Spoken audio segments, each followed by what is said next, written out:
This is tough guy talk. Didn't we already do an Independence Day? What movie was this? Hiya cutie.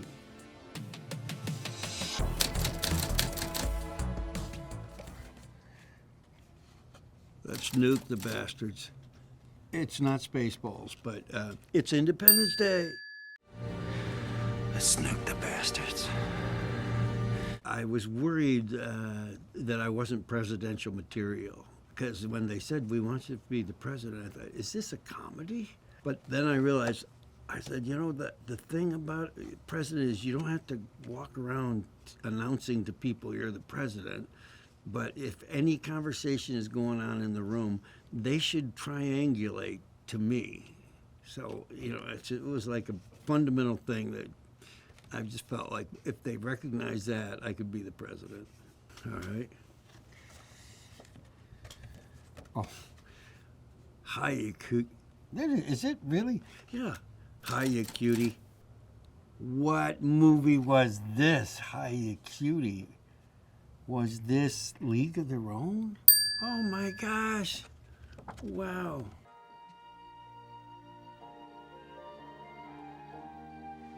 Hiya, cutie.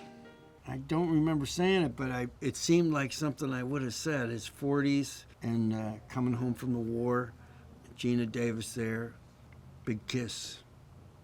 Big kiss there. I remember hearing that there was some women's athletics that was happening during the war because there were, you know, the men were all gone and that they had a good time, you know, getting on the field. But then I learned more once we started. We were in some really classic old baseball stadiums, you know, not even stadiums, ballparks, you know, in Indiana. It was great to see the uniforms and everything. But I didn't imagine the movie would have as much resonance as it does. You know, it really seems like it, even though period picture, all that, it's kind of endured through the decades. Hiya, cutie, man. Possession is 9/10 of the law. Wow, possession is 9/10 of the law. It's not the guilty, is it? No. Broke Down Palace. Oh, Casper, wow. You're haunting it. Possession is 9/10 of the law. No! Really, the sword fight with the ghosts, the three uncles, is up a huge staircase. I just had a toilet plunger that I was battling them with, but it was in the early days of, you know, CGI. In those days, if you know, I would have to do all this elaborate choreography with nothing there, but all taking those stop points off of aspects of the room. And if I didn't do it right, if I moved it through something where a ghost was supposed to be, it was $100,000. This is what Spielberg said, you know, be very careful, Bill, because you could bankrupt us. It was a lot different than hugging. Hugging is very different. Hugging, that involves arms and hands, and leaning, his whole body's moving in like this. This is while you're sleeping. It's a lot different than hugging. Hugging's very different. Hugging, that involves arms and hands, and leaning, his whole body's moving in like this. She was great spirit. Clearly going to have a good career ahead of her. She had done the Bus movie and Speed, and she had very disciplined. I think it was really clear that we had more fun than we thought we were going to have. At the end of the shoot, we were out near a cornfield in Indiana, Illinois maybe, and it was Illinois. And the last take cut, and John Turteltaub said, now, he came in and grabbed Sandy's hand and my hand. He said, run, run. And suddenly we were running way out into this stubble cornfield until we got very far from the set, right in the middle of it, and he said, okay, I just want to tell you, this has been one of the greatest experiences of my life. I love you two. We've done something together. Let's just remember this moment. I always remember Sandra's laugh was she just loved the surprise of it and the joy of it and the acknowledgement that we were really fond of each other. All right. That's fucking crazy, man. This is Lost Highway. That's fucking crazy, man. Oh, I get to say fucking, I have to go beep myself.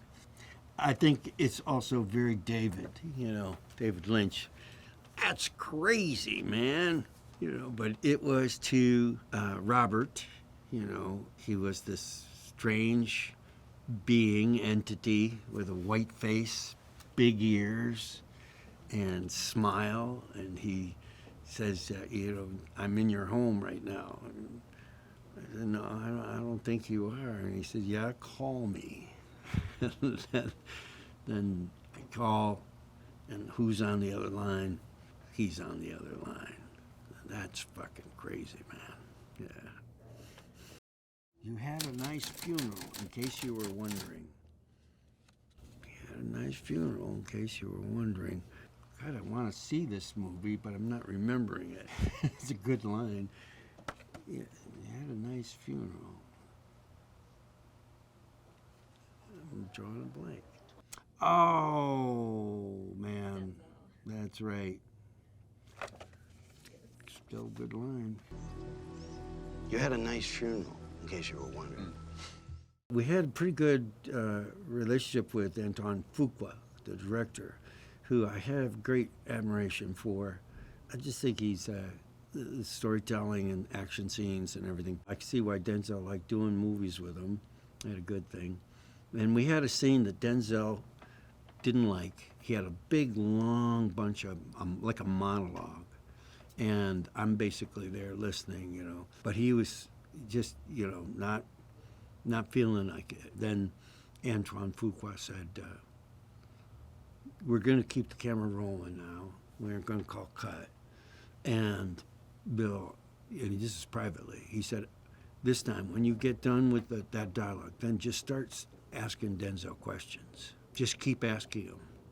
He might not say much, but he might not want to tell you, but keep going.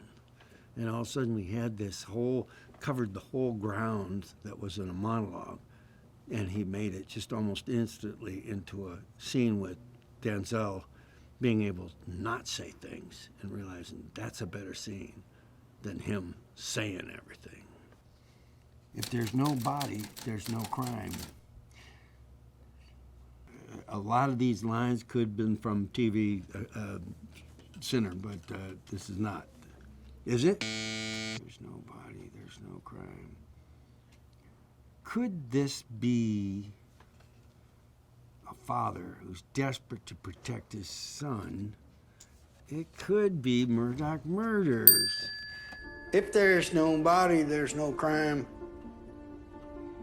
There's a lot about denial that really, is great to function on, so you don't really ever think of yourself as a murderer. So the idea of how driven you can be when you're looking to save your own skin, that can be pretty intoxicating, both to yourself and for people around it. You realize there is a murderer that he's seductive in some ways. That's how he could be so successfully keeping the truth from so many people. Okay. My wife read them. She really enjoyed them, she said. But then you can never believe a woman. Sounds like somebody might get himself in a little trouble saying that, but it's like an author or something. Or what is this, man? This isn't Malice, is it? Oh! My wife read them. She really enjoyed them, she said. But then you can never believe a woman. There's some good lines in there. It's very revealing of the character. But there is another line in there that was kind of high octane, Mike Figgis type line. I'm on the job site and I said, come to a party. Okay, you're going to have it at the house. You're welcome to come. And then we sit and having a drink, and And then I say, you can come and go as you please, just don't come in my wife, which I think is one of them. That's a Mike Figgis line. On behalf of the planet Earth, happy 4th of July. This is Independence Day. Didn't we already do an Independence Day? Oh! On behalf of the planet Earth, happy 4th of July. There had been so much talk of a sequel. I think there's, I was losing track about what was story and what was going to happen and everything. So I kind of stopped, just waiting for it to get real and everything. I always thought they had a good premise, but Roland said, I'll never do it until I really have a certain script that I call a script. So big story. He had a lot of characters in it. It was a very interesting experience to be somewhat so vulnerable. Such a privilege to do things again. At last we meet for the first time, for the last time. This is tough guy talk in a very adventurous movie called Spaceballs. At last we meet for the first time, for the last time. I remember more than I do about movies I've shot more recently, even, because that was my second movie, and first in a quasi lead, big sets on the MGM lot. It was the last movie that was an MGM movie to be shot on the MGM lot before it was sold. It was in the days of when the makeup guy was a guy with a blazer and a tie. It was just a whole era. I learned a lot from it. So I do remember lots of different things about it.